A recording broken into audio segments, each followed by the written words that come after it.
श्रीमद् भागवत पुराण, नवा अध्याय। मार्कंडेय जी को माया दर्शन।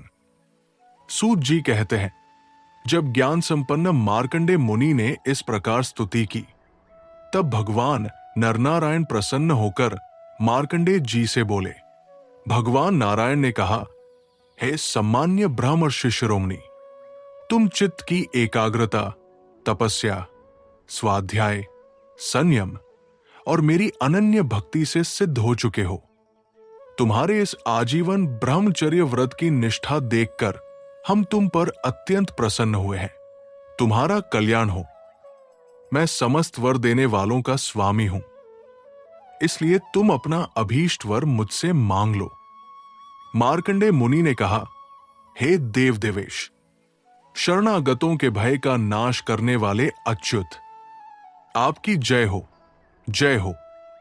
हमारे लिए बस इतना ही वर पर्याप्त है कि आपने कृपा करके अपने मनोहर स्वरूप का दर्शन कराया।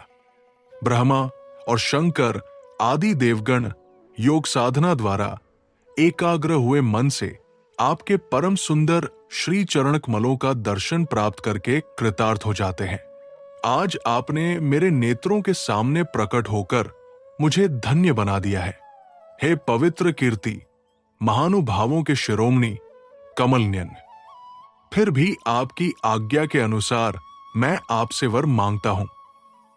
मैं आपकी वो माया देखना चाहता हूं जिससे मोहित होकर सभी लोक और लोकपाल अद्वितीय वस्तु ब्रह्मा में अनेक प्रकार के भेद विभेद देखने लगते हैं।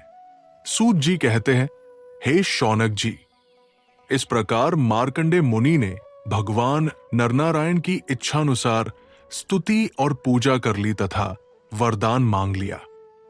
तब भगवान मुस्कुराते हुए बोले, ठीक है, ऐसा ही होगा।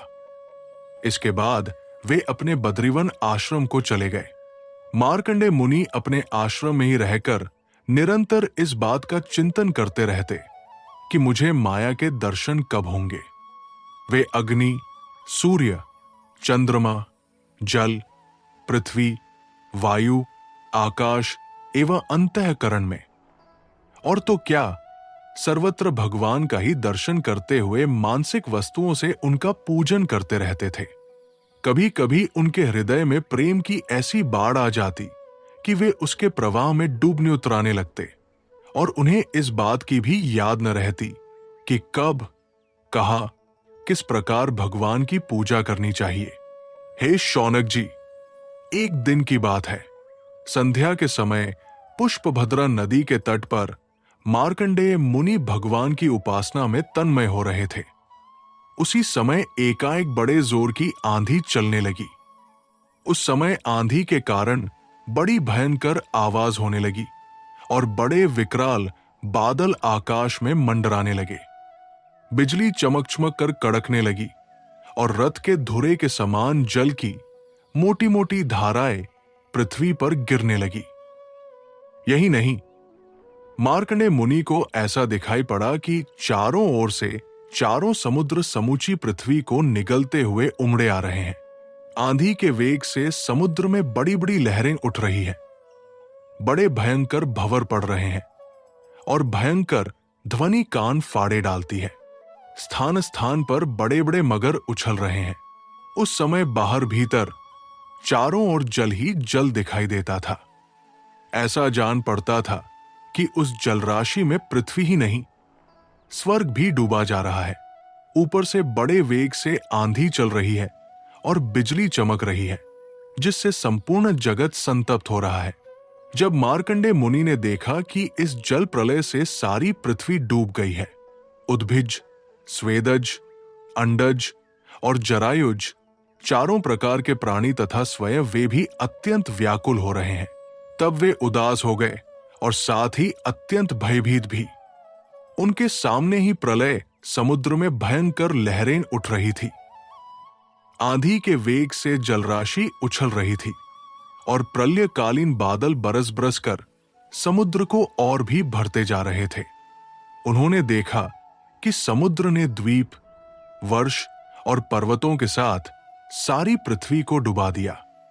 पृथ्वी, अंतरिक्ष, स्वर्ग, ज्योतिर्मंडल, ग्रह, नक्षत्र और तारों का समूह तथा दिशाओं के साथ तीनों लोग जल में डूब गए। उस समय केवल महामुनि मार्कंडे ही बच रहे थे। वे पागल और अंधे के समान जटा फैलाकर यहां से वहां और वहां से यहां भाग भाग कर अपने प्राण बचाने की चेष्टा कर रहे थे। वे भूख प्यास से व्याकुल हो रहे थे। कहीं बड़े बड़े मगर तो कहीं बड़े बड़े तिमिंगल मच्छ उन पर टूट पड़ते। कहीं से हवा का झोंका आता तो कहीं से लहरों के थपेड़े उन्हें घायल कर देते। इस प्रकार इधर उधर भटकते भटकते वे अपार अज्ञानांधकार में पड़ गए, बेहोश हो गए और इतने थक गए कि उन्हें पृथ्वी और आकाश का भी ज्ञान न रहा। वे कभी बड़े भारी भंवर में पड़ जाते, कभी तरल तरंगों की चोट से चंचल हो उठते।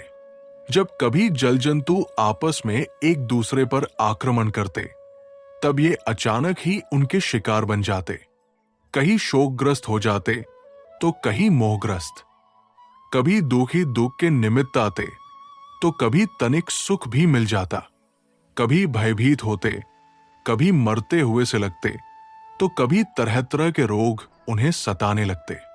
इस प्रकार मार्कंडे मुनि विष्णु भगवान की माया के चक्कर में मोहित हो रहे थे।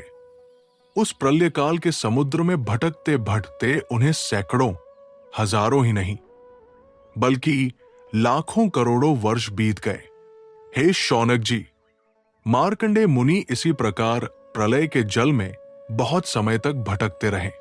एक बार उन्होंने पृथ्वी के एक टीले पर एक छोटा सा बरगद का पेड़ देखा। उसमें हरे हरे पत्ते और लाल लाल फल शोभायमान हो रहे थे। बरगद के पेड़ में ईशान कोण पर एक डाल थी। उसमें पत्तों का एक दोना सा बन गया था। उसी पर एक अत्यंत सुंदर नन्हा सा शिशु लेटा हुआ था। उसके शरीर से ऐसी उज्जवल छटा छिटक रही थी जिससे आसपास का अंधेरा दूर हो रहा था। वो शिशु मरकतमणि के समान सावला सावला था। उसके मुख कमल पर सारा सौंदर्य फूटा पड़ता था। उसकी गर्दन शंख के समान उतार चढ़ाव वाली थी। छाती चौड़ी थी। तोते की चोंच के समान सुंदर नासिका और भौहें बड़ी मनोहर थी।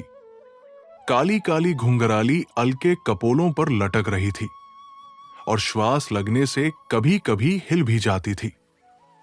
शंख के समान घुमावदार कानों में अनार के लाल लाल फूल शोभायमान हो रहे थे। मूंगे के समान लाल लाल होठों की कांति से उनकी सुधामयी श्वेत मुस्कान कुछ लालिमा से मिश्रित हो गई थी। नेत्रों के कोने कमल के भीतरी भाग के समान तनिक लाल लाल थे। मुस्कान और चितवन बरबस हृदय को पकड़ लेती थी। नाभि बड़ी गंभीर थी।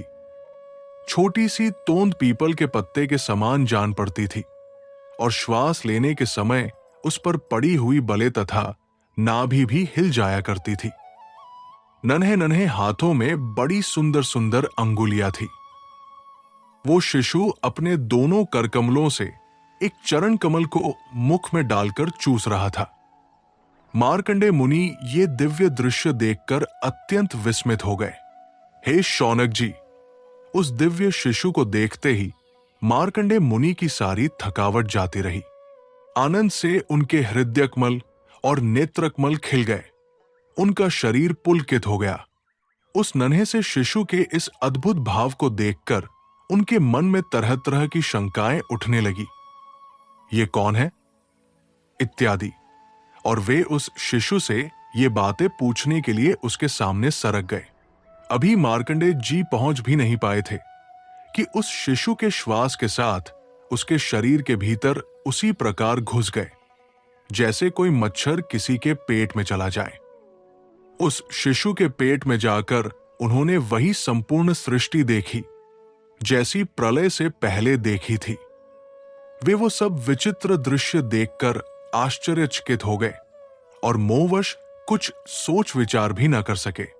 उन्होंने उस शिशु के उदर में आकाश, अंतरिक्ष, ज्योतिर्मंडल, पर्वत, समुद्र, द्वीप, वर्ष, दिशाएं, देवता, दैत्य, वन, देश, नदियां, नगर, खाने, किसानों के गांव, अहीरों की बस्तियां, आश्रम, वर्ण, उनके आचार व्यवहार, पंच महाभूत, भूतों से बने हुए प्राणियों के शरीर तथा पदार्थ, अनेक युग और कल्पों के भेद से युक्त काल आदि सब कुछ देखा। केवल इतना ही नहीं, जिन देशों, वस्तुओं और कालों के द्वारा जगत का व्यवहार संपन्न होता है, वो सब कुछ वहां विद्यमान था। कहां तक कहें, ये संपूर्ण विश्व वहां न होने पर भी सत्य के समान प्रतीत हो रहा था।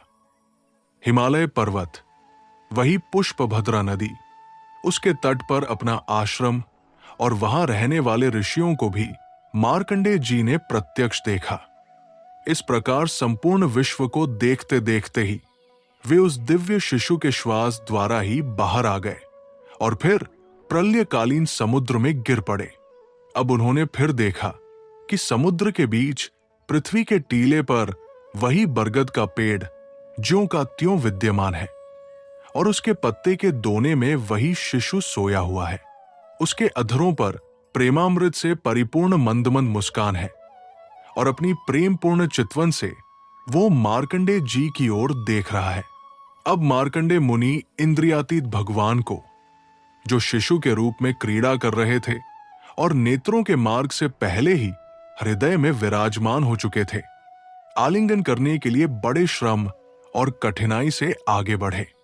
परंतु हे शौनक जी, भगवान केवल योगियों के ही नहीं, स्वयं योग के भी स्वामी और सबके हृदय में छिपे रहने वाले हैं। अभी मार्कंडेय मुनि उनके पास पहुंच भी नहीं पाए थे कि वे तुरंत अंतर्धान हो गए, ठीक वैसे ही जैसे अभागे और असमर्थ पुरुषों के परिश्रम का फल दिखाई नहीं देता। हे शौनक जी, उस शिशु के अंतर्धान होते ही वो बरगद का वृक्ष तथा प्रलयकालीन दृश्य और जल भी तत्काल लीन हो गया और मार्कंडेय मुनि ने देखा कि वे पहले के समान ही अपने आश्रम में बैठे हुए हैं। इस प्रकार श्रीमद् भागवत पुराण में स्कंद 12 का अध्याय 9 पूरा हुआ। जय श्री कृष्ण।